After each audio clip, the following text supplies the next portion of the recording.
Boa noite, igreja. Boa noite, povo de Deus. Estamos aqui começando mais um culto diante do Senhor para louvarmos a Deus. Mesmo que ainda distantes uns dos outros fisicamente, estamos reunidos em louvor a Deus, em um momento de louvor ao nosso Senhor. Hoje é dia de a gente agradecer a Deus por tudo que Ele nos tem feito. Nós podemos dar graças a Deus porque nós temos tecnologia. Talvez se em outro momento tivesse acontecendo o que está acontecendo, a gente não teria essa condição.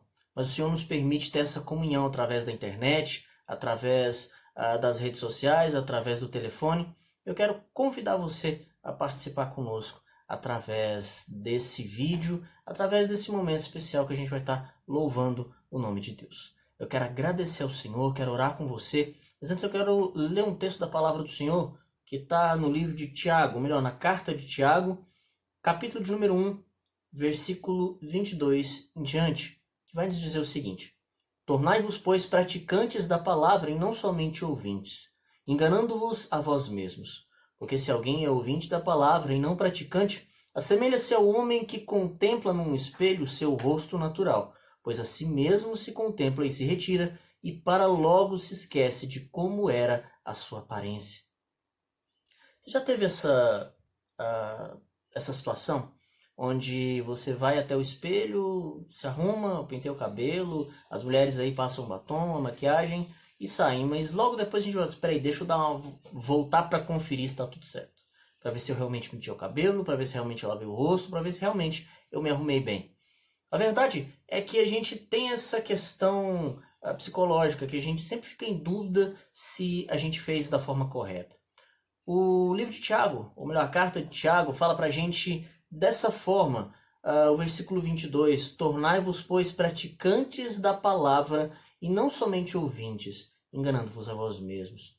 A gente corre o risco que dessa mesma forma que a gente se esquece daquilo que a gente leu, não vivenciar aquilo que a gente lê na palavra do Senhor. A palavra do Senhor é real para as nossas vidas e nós precisamos compreender a necessidade que temos de não apenas ler, não apenas entender, mas principalmente viver aquilo que nós lemos. Por muitas vezes a igreja é mal vista em muitos lugares por pessoas que citam a palavra do Senhor, falam sobre ela para cima e para baixo, mas não tem uma vivência de Deus, não tem uma vivência com Deus diante da palavra dele. Nós podemos muito bem conhecer a Bíblia de Gênesis a Apocalipse e não viver aquilo que nós conhecemos. É muito importante nós entendermos que temos que amar o nosso próximo, mas mais importante do que isso é amar ao próximo. Nós podemos entender que nós precisamos viver em santificação, fugindo da aparência do mal e do pecado, mas mais importante do que isso é viver em santificação, fugindo da aparência do mal e do pecado. Amém? Que a gente possa não apenas ouvir essa palavra, não apenas meditar sobre ela, mas vivenciá-la dia após dia. Tenho certeza que nesses dias você está ouvindo aí muitos pregadores da igreja presbiteriana, de outras igrejas. Eu tenho certeza que você tem ouvido aí algumas mensagens. A mensagem ela é importante acima de tudo, mas a palavra do Senhor é importante, é a palavra de Deus que nos dá a direção. Mas se essa palavra fica fechada, e se nós não damos valor a ela, ele é apenas mais um livro a ser lido. Pois como um outro livro você leu e não fez diferença nenhuma na sua vida. A questão é como a palavra fala a você e como ela toca o seu coração. Vamos orar ao Senhor, vamos agradecer a Deus. Pai, nós te agradecemos. Te louvamos porque mais uma vez podemos estar diante de Ti. Pai, nesse momento nós não estamos reunidos como uma congregação, como uma igreja, mas nós estamos reunidos, Deus, diante da Tua presença. Estamos unidos diante do Senhor para que possamos glorificar o Teu nome. Estamos reunidos diante de Ti para que possamos orar e clamar pela nossa nação. Clamar pelo mundo que está sofrendo diante dessa praga que assola em todo o tempo.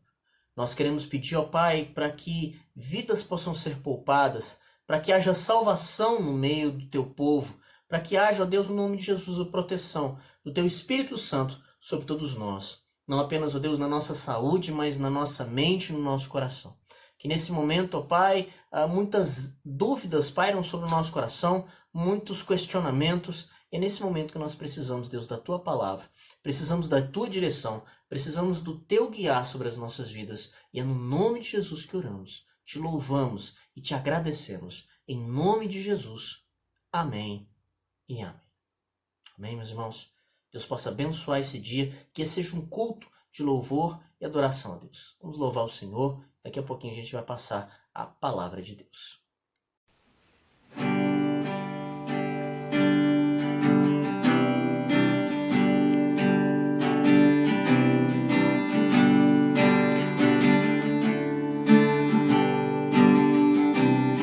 Confesso a ti, Senhor, que fraco eu sou, tão fraco eu sou, mas forte tu és. Eu venho a ti, Senhor, sem nada pra dar, só quero pedir, vem, ajuda-me, ó Deus.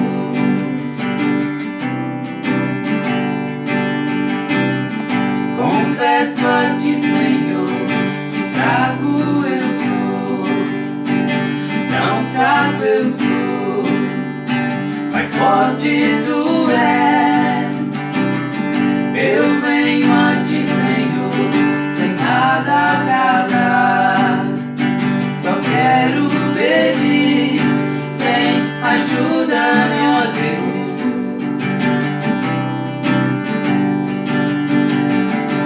Um coração quebrantado e humilde, não rejeita, Senhor. Estenda a mim tua graça e deixe seu amor fluir. Por misericórdia nós te amamos, faz chover perdão e graça sobre mim, perdão e graça, e lava-me, Senhor, pois hoje eu preciso do teu amor. Faz chover perdão e graça sobre mim, perdão e graça, e lava-me, Senhor, pois hoje eu preciso do teu amor.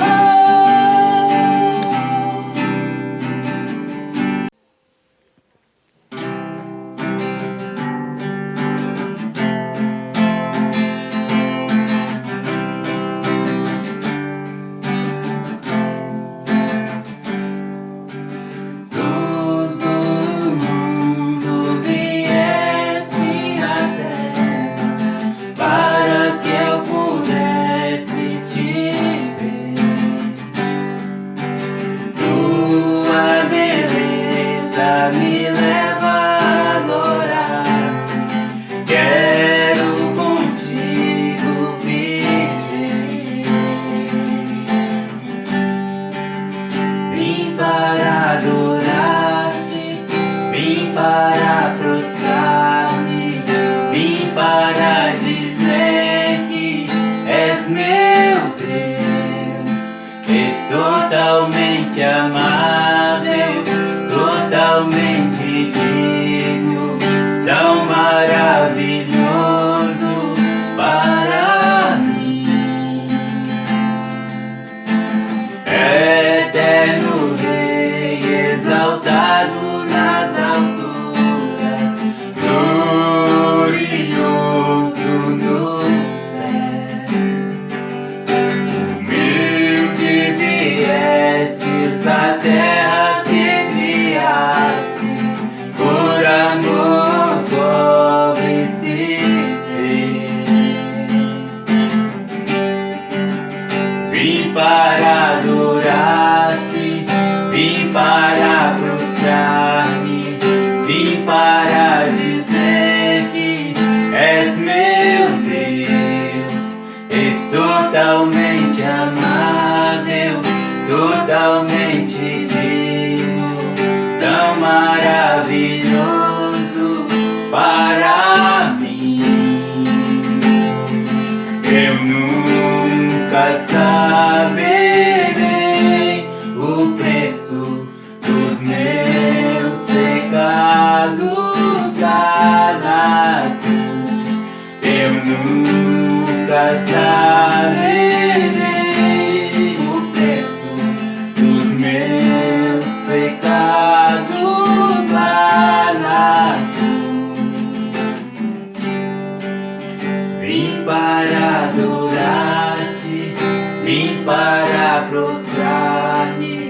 vim para dizer que és meu Deus. És totalmente amável, totalmente digno, tão maravilhoso para mim.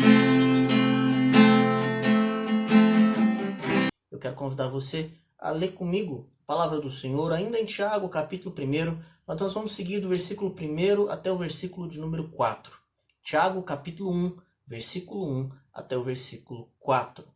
Diz assim: Tiago, servo de Deus e do Senhor Jesus Cristo, às 12 tribos que se encontram na dispersão. Saudações. Meus irmãos, tende por motivo de toda alegria o passardes por várias provações, sabendo que a provação da vossa fé, uma vez confirmada, produz perseverança. Ora, a perseverança deve ter ação completa, para que sejais perfeitos e íntegros e nada deficientes. Santo Deus, nós te agradecemos pela tua palavra. Pedimos que o Senhor fale ao nosso coração, nos ensine os teus propósitos, guie as nossas vidas no Senhor, e que assim nós possamos buscar a tua face, a tua glória e o teu amor. É no nome de Jesus que pedimos, fala ao nosso coração, nos ensina em nome de Jesus. Amém. Meus irmãos, nós estamos lendo nesse momento os primeiros versículos do livro de Tiago. É onde Tiago fala de uma forma um tanto diferente do apóstolo Paulo ou do apóstolo Pedro, porque se nós notarmos, a maioria das cartas do Novo Testamento são escritas pelo apóstolo Paulo, e o apóstolo Paulo é um exímio escritor. Se a gente for ler o livro de Tiago, a gente vai ver algo um pouco diferente. Tiago, diferente do apóstolo Paulo, não segue aquela linha de pensamento quando ele começa num ponto, explica o que ele quer dizer e encerra o seu ponto de vista. Tiago, por muitas vezes, ele fala de um assunto, entra em outro, depois ele volta no assunto outra vez, e dessa forma ele explica, ele insere o que ele quer ensinar, mas de uma forma um tanto diferente do acostumado, como a maioria das vezes nós lemos muito as cartas de Paulo. Mas é interessante que Tiago, quando ele escreve, ele não é tanto um escritor, mas ele é muito mais um pregador. E naquilo que ele fala, ele consegue ser amoroso, ele consegue ser profundo, mas de uma forma às vezes dura, sem deixar de ser amoroso também. Ele fala o que tem que ser dito, ele coloca o dedo na ferida, por assim dizer, mas aí depois vem com remédio que traz essa cura diante desse problema que talvez ele esteja apontando. É aqui que Tiago vai falar para a gente como que a igreja começa e como que a igreja precisa ser. Tiago provavelmente foi uma das primeiras cartas a serem escritas. Se a gente for olhar o Novo Testamento, ele não está escrito em ordem de escrita.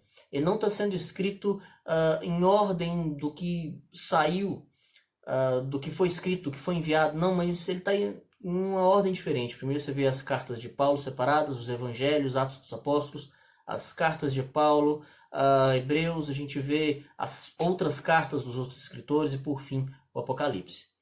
Então que Tiago tem essa premissa de ser uma das primeiras cartas a terem sido escritas. Mas mais interessante de Tiago é a gente ver sobre o que ele fala. Ele fala da prática da fé cristã. Ele fala de como ser cristão. Ele não apenas fala de teorias, mas ele fala de vivência. Como é viver diante de Deus, o que é ser um cristão. Ele vai falar de oração, ele vai falar de coerência entre o viver, entre o crer e o falar. O falar é algo que ele pega muito no pé, ele fala da importância de como a língua pode ser algo destrutivo, mas também pode ser algo muito abençoador. No que ele passa, ele é firme dessa forma e traz para a gente esses ensinamentos.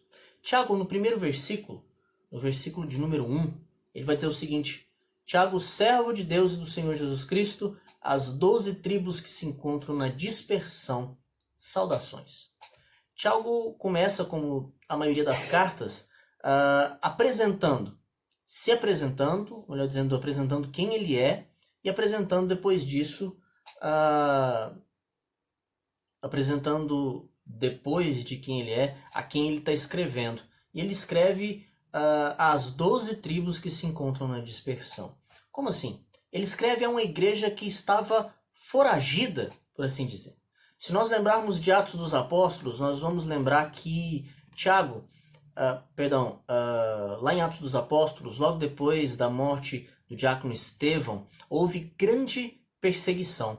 Atos capítulo 8, versículo 1, vai dizer o seguinte: e também Saulo consentiu na morte dele, no caso de Estevão, e fez-se naquele dia uma grande perseguição contra a igreja que estava em Jerusalém, e todos foram dispersos pelas terras da Judéia e da Samaria, exceto os apóstolos que ficaram ali em Jerusalém. E logo depois, em Atos 11, 19, diz assim: e os que foram dispersos pela perseguição que sucedeu por causa de Estevão, caminharam até a Fenícia, Chipre e Antioquia, não anunciando a ninguém a palavra, senão somente aos judeus.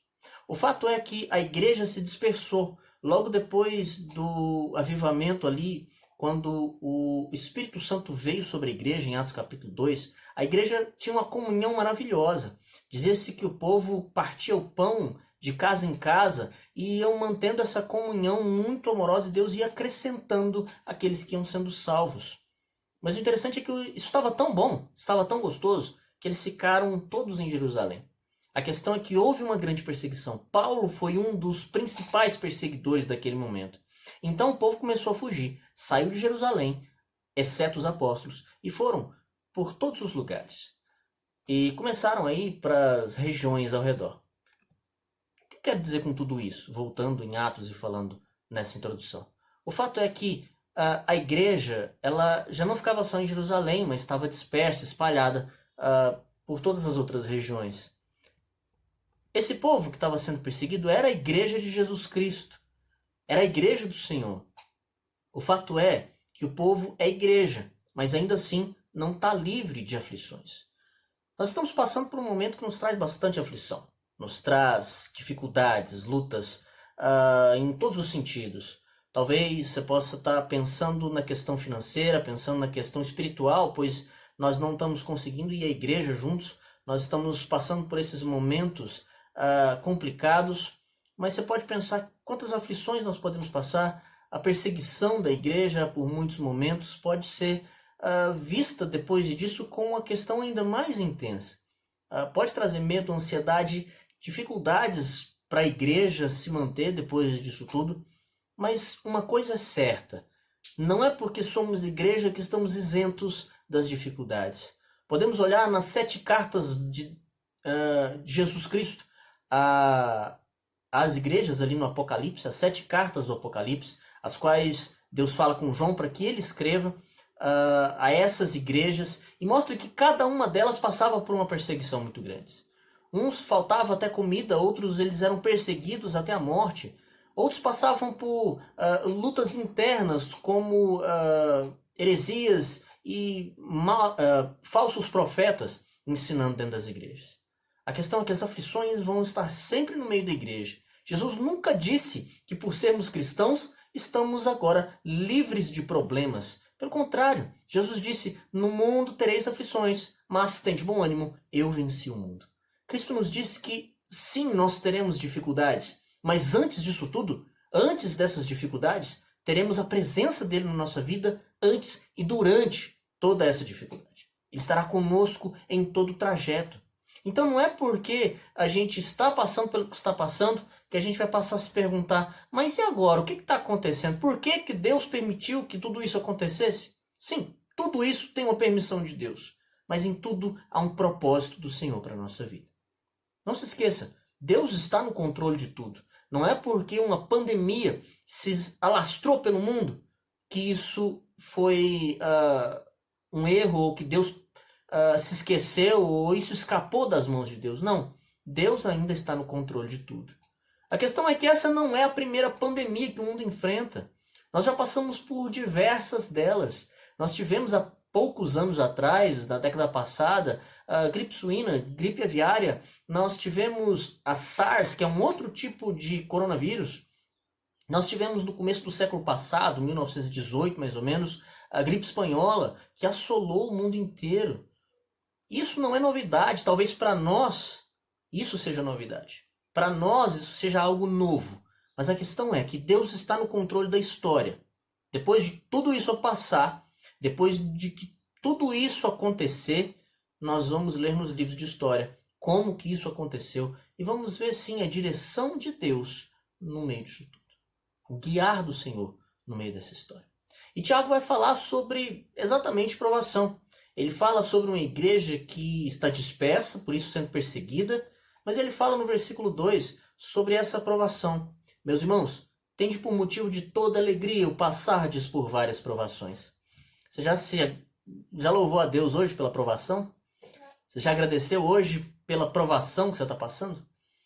Às vezes a palavra do Senhor nos traz umas ideias um pouco estranhas. O apóstolo Paulo vai dizer em Romanos capítulo 5 a mesma coisa. Nós devemos louvar a Deus pelas tribulações. A ideia de que as dificuldades não são em si o grande problema. Mas muitas vezes a nossa falta de fé será o grande problema. Se nós não acreditarmos em Deus, não esperarmos nele, a nossa dificuldade vai ser essa. Nosso problema maior vai ser esse. Não o problema em si. Como que nós estamos passando por isso? Confiando em Deus ou desesperados sem saber o que será do amanhã? Confiando no Senhor, sabendo que Ele é Deus e que vai cuidar das nossas vidas todos os dias? Ou preocupados porque nós não sabemos o que vai acontecer? Tenho que te dizer, certo? Não sabemos como vai ser amanhã. Não sabemos se no Brasil será como em outros países, não sabemos as dificuldades que vamos passar. É fato que estamos já passando por algumas situações difíceis. Eu não estou dizendo que nós não passaremos por elas. Eu estou dizendo que nós estamos passando por uma situação difícil, mas a nossa visão é como nós estamos passando por isso. Confiando em Deus, sabendo que Ele é o sustento da nossa vida, ou nós estamos apenas passando a vida com medo do que possa acontecer com todos nós? Lembre-se, Deus é fiel. A sua fidelidade é real. E a gente pode confiar nele. A questão é que, pelo contrário, a vida cristã ela traz até nós certas dificuldades. É necessário que nós passemos por elas. O apóstolo Paulo vai falar em 2 Timóteo, capítulo 3, versículo 12, todos os que querem viver piamente em Cristo Jesus, padecerão perseguições. E ainda em Atos capítulo 14, versículo 22, por muitas tribulações nos é necessário entrar no reino de Deus. Nós passaremos sim por dificuldades. E às vezes a gente pensa que dificuldade na vida é não deu para pagar o que eu queria esse mês, não deu para comprar o que eu queria. Tá difícil porque eu fiquei doente esse mês, fiquei gripado, fiquei com uma dificuldade ou outra. Tudo isso pode ser uma dificuldade no momento em que vivemos, mas se nós paramos para pensar na situação que o mundo vive hoje, grandes tribulações e lutas as quais nós temos que enfrentar, a presença de Deus ela vai se tornar ainda mais necessária para as nossas vidas. Por que o ser humano tem essa necessidade de buscar a Deus apenas quando as coisas estão difíceis? Por que a gente passa a buscar a Deus quando as coisas estão mais complicadas? Tiago vai dizer o seguinte: tente por motivo de toda alegria o passares por várias provações. Motivo de alegria. Motivo de você agradecer a Deus. Fique feliz, porque saiba que não importa o problema que passemos, a questão é que vamos sair disso melhores. Vamos sair dessa situação melhores do que entramos. Não podemos ficar nessa situação saindo dela piores, abatidos, arrebentados, tristes, depressivos por conta do mal que se assolou sobre a nossa vida. Essa é a questão. Vamos buscar em Deus para que a nossa fé se fortaleça e passaremos, depois de tudo isso, fortalecidos pela graça do Senhor. Fortalecidos no amor de Deus. E é por isso que a questão das dificuldades é algo real, é algo até mesmo necessário, se é que assim a gente pode dizer. Aprenda então a glorificar a Deus. Paulo, no capítulo 5, diz que nós devemos gloriarmos-nos nas próprias tribulações. Perdão, o apóstolo Paulo fala em Romanos, capítulo 5, que nós devemos nos gloriar nas próprias tribulações. Você já ouviu, por exemplo, talvez alguém dizer: nossa, estou numa tribulação Estou tão feliz por conta disso. Logicamente, Deus não está interessado em que você fique feliz por passar por dor, por passar por problema. Essa é uma forma de se dizer, porque ao fim disso, ao final dessa tribulação, ao final dessa dificuldade, você vai ver uma situação melhor. Você vai se sentir melhor, podendo ajudar outras pessoas que talvez possam passar por isso.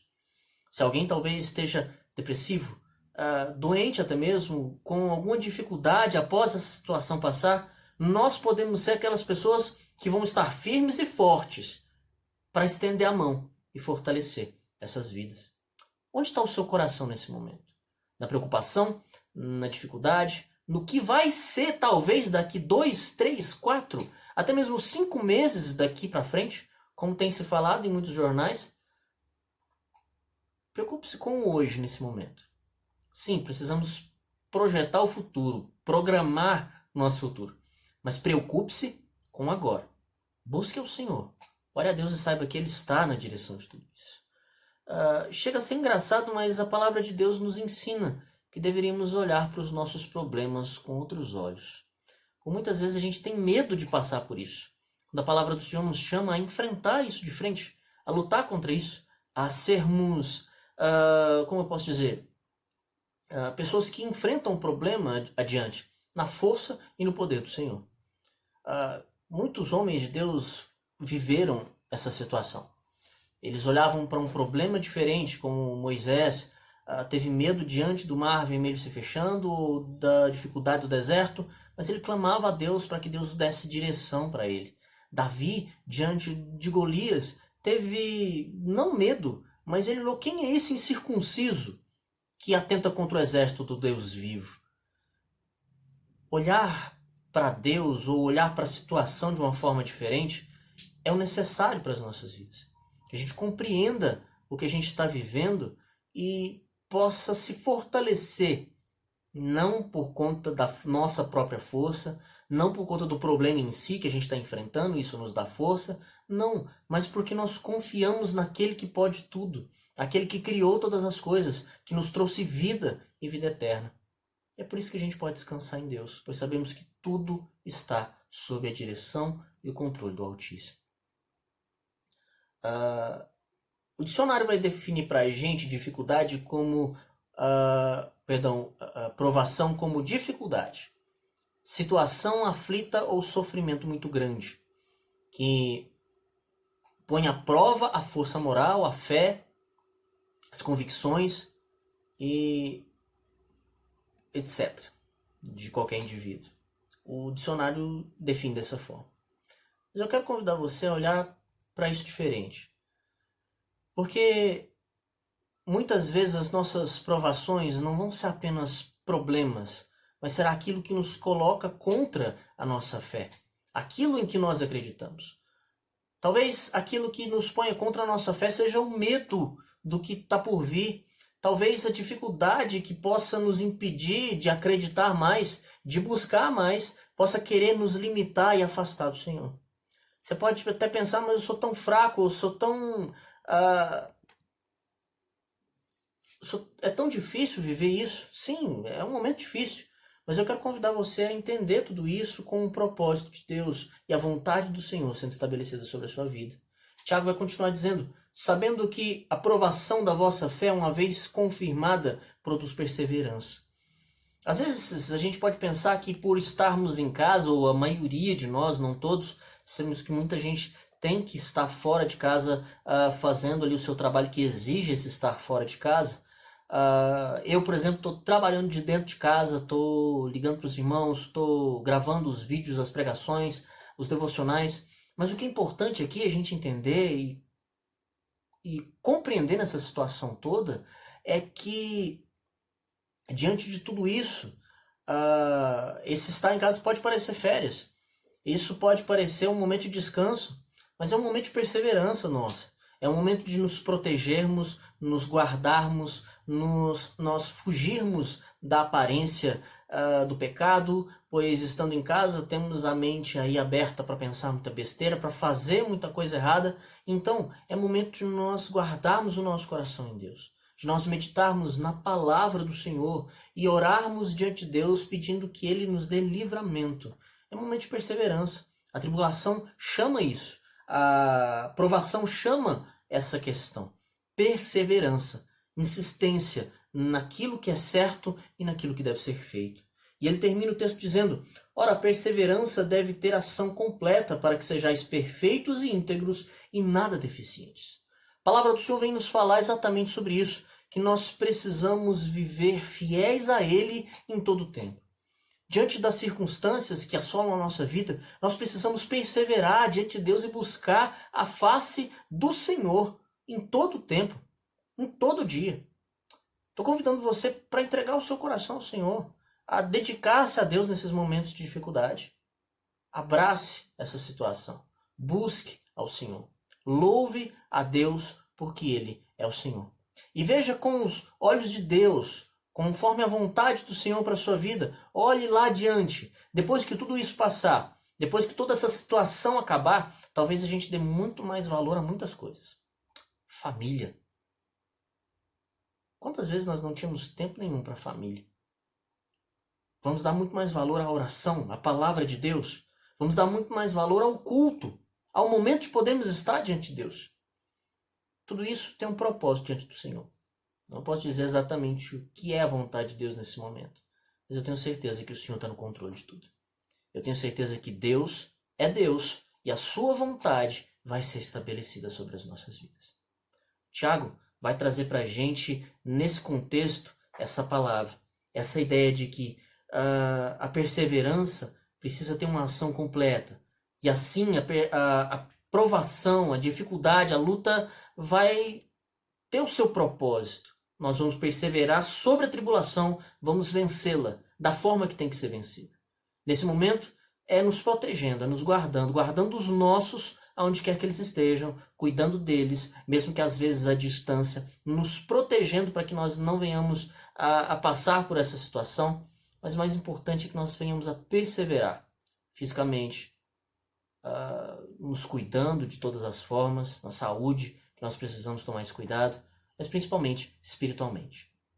Tire esse tempo para oração, tire esse tempo para a leitura da palavra, tire esse tempo para se dedicar a Deus. E que assim o Senhor abençoe a sua vida, toda a sua família. E que nesse dia o Senhor seja sobre tudo aquilo que você tem colocado diante do Senhor. Ore a Deus e saiba que a vontade dele vai prevalecer sobre tudo. E assim como Tiago, saiba que as provações são algo que Deus permite para que possamos crescer. E assim possamos perseverar, buscando a vontade do Deus eterno, na certeza de que Ele ainda fará muito mais sobre as nossas vidas. Amém? Que o Senhor te abençoe, que o Senhor guarde toda a sua família, você tenha uma semana abençoada e guardada no Senhor. Vamos orar? Pai eterno e poderoso, nós queremos te louvar, te agradecer, pedir perdão pelos nossos pecados, pedir perdão pelas nossas faltas, pedir perdão pela nossa falta de fé muitas vezes. Pedir que o Senhor nos sustente nesse momento difícil, que o Senhor sustente a tua igreja nesse momento de dificuldade e que ainda mais ela cresça na presença do Senhor, buscando a tua face e conhecendo os teus propósitos. Enche o nosso coração do Senhor, guarda as nossas vidas no Senhor e livra-nos de todo e qualquer mal que atente contra as nossas vidas. Te agradecemos e é no nome de Jesus que oramos, te louvamos e pedimos a tua bênção. Em nome de Jesus. Amém e amém. Amém. Meus irmãos, que a graça do nosso Senhor e Salvador Jesus Cristo, o amor de Deus nosso Pai, as consolações e a comunhão do Espírito Santo sejam sobre todos vós agora e por todos sempre, em nome de Jesus. Amém. Que Deus te dê uma semana abençoada, que Deus guarde a sua família, Deus guarde o seu coração e que em tudo o Senhor possa ser contigo. Busque o Senhor, persevere diante da tribulação, diante da provação e saiba que o Senhor será contigo em todo o tempo. Amém? Vão com Deus, que o Senhor abençoe muito a sua semana e toda a sua família. Grande abraço, uma boa noite.